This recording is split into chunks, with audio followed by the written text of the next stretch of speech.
Heart touch করবে কোন মুভিটা? আই উইল গো ফর জংলি। রিভিউ দেখেছি, স্টোরি অনেক দর্শক কেঁদে দিয়েছে। বরবাদ, দাগি এবং জংলি এই তিনটা মুভি এদের মধ্যে দেখেছি।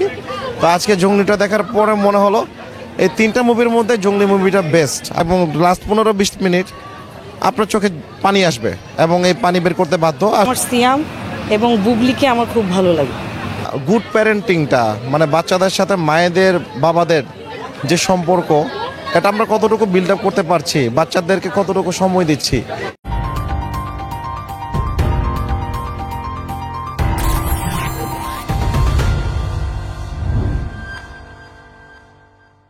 এইমাত্র ওই বসুন্ধরা সিনেপ্লেক্স থেকে জংলির মুভিটা দেখে বের হলাম।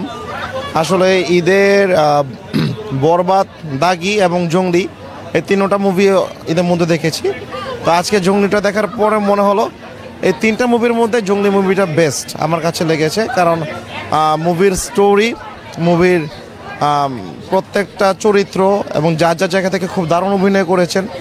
এবং সত্যি বলতে মানে বর্তমান সময়তে দেখা যায় যে বিশেষ করে আমরা ইয়াং জেনারেশনে যারা আছি ম্যাক্সিমাম টাইমে দেখা গেছে একটু অ্যাকশন বেস কাহিনীগুলো একটু বেশি পছন্দ করে। কিন্তু জংলি মুভিটা সম্পূর্ণ ওই জগৎ থেকে আলাদাভাবে বের হয়ে খুব দারুণ একটা গল্প ফুটিয়ে তুলেছে। যে আসলে যদি এখন স্টোরি বলতে যাই, ছোট করে একটু প্রকাশ করব, সেটা হচ্ছে আপনার যে আমাদের গুড প্যারেন্টিংটা মানে বাচ্চাদের সাথে মায়েদের বাবাদের যে সম্পর্ক, এটা আমরা কতটুকু বিল্ড আপ করতে পারছি, বাচ্চাদেরকে কতটুকু সময় দিচ্ছি, এই জিনিসটা এই মুভিটাতে খুব সুন্দরভাবে ফুটিয়ে তুলেছে। যে বাচ্চারা আমাদের কাছে ফেরেশতার সমান। তো আমাদের প্রত্যেকের উচিত তাদেরকে সম্পূর্ণ বোঝা, তাদের ইচ্ছা শক্তিগুলোকে প্রাধান্য দেওয়া। ঠিক আছে, শুধুমাত্র রক্তের সম্পর্ক হলেই বাবা মা হওয়া যায় না, তার সাথে খুব সুন্দর একটা আত্মার সম্পর্ক তৈরি করতে হয়। এবং আমি সবাইকে রিকমেন্ড করব, প্লিজ আপনারা ঈদের এই বছর যতগুলো মুভি রিলিজ হয়েছে সবগুলো মুভি দেখেন।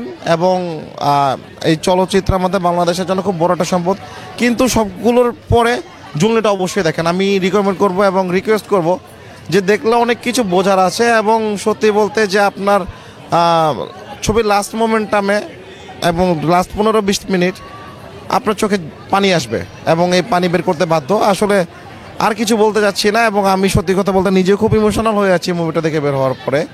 তো জাস্ট এইটুকুই, কিন্তু প্লিজ মুভিটা দেখেন। সিয়াম যা যা তার অসাধারণ। ঈদে বরবাদ, দাগি, জংলি তিনটাই দেখা হলো। তিনটা মুভির কাহিনী তিন ধরনের, ঠিক আছে, কিন্তু আপনার সত্যি বলতে যে যদি বলেন যে আপনার হার্ট টাচ করবে কোন মুভিটা, আই উইল গো ফর জংলি। হ্যাঁ, বরবাদ দেখেছি, ভালো লেগেছে, দাগিও সুন্দর ছিল, কিন্তু জংলি ইজ বেস্ট ওয়ান। এবং রিকমেন্ড করবো, সবার জন্য রিকমেন্ড থাকবে, রিকোয়েস্ট থাকবে, সবাই প্লিজ জংলি মুভিটা দেখবেন। এবং আমি মনে করি যে জংলিটা যদি না দেখেন আপনারা খুব সুন্দর একটা গল্প দেখা মিস করে ফেলবেন, আমার কাছে মনে হয়েছে। এবং আসলে এর চেয়ে বেশি কিছু বলার নাই, বাকিটা সিনেমা হলে দেখতে পারবেন। দাগি দেখেছি, বাট আমি চেয়েছি আসলে আজকে এসছি জংলি দেখার জন্য, বা জংলি বা বরবাদ দুইটাই আমি দেখব। তো আজকে জংলিরও কোনো টিকিট নাই, বরবাদেরও কোনো টিকিট নেই, ইভেন আগামীকালকে পর্যন্ত কোনো টিকিট নেই। তো এই জন্য আমি হাঁটতেছি আর কি। অ্যাকচুয়ালি সত্যি কথা বলতে শুধু জংলি না, আমরা আসলে ইন্ডাস্ট্রিতে যারা আছি বা সাধারণ দর্শক যারা আছি, আমরা চাই বাংলা মুভি ভালোবেসে যেন আমরা সবাই হলমুখী হই এবং যারা বাংলা মুভি দেখি। তো আরেকটা বিষয় হচ্ছে জংলিটা দেখার উদ্দেশ্য, সত্যি কথা বলতে আমার সিয়াম এবং বুবলিকে আমার খুব ভালো লাগে। আমি বুবলি আপুর অনেক ফ্যান, আমার তাকে অনেক ভীষণ পছন্দ। তো তার জন্যই আসা তাকে এবং সিয়াম ভাইকে, এই আর কি। পোস্টারে যেটুকু দেখছি এবং সবার রিভিউ যেগুলো শুনছি বা দেখছি, সেই রিভিউ অনুযায়ী মনে হচ্ছে যে এটা আসলে আমরা যতটুকু মনে করি যে অনেক বড় বাজেট সিনেমা হলেই কিন্তু আসলে বাজেটটা বিষয় না। বিষয়টা হচ্ছে স্টোরি, হচ্ছে গল্প। যদি ভালো একটা গল্প থাকে, ভালো একটা কন্টেন্ট তৈরি হয়, আমরা কিন্তু অবশ্যই আমরা বাজেটের দিকে আমরা করি যে এটা অনেক বড় সিনেমা, অনেক ভালো বাজেট, বাট আমাদের স্টোরিটা হচ্ছে মূল। স্টোরিটা যদি ভালো হয় তখন কিন্তু দর্শকের হৃদয়ে লাগে।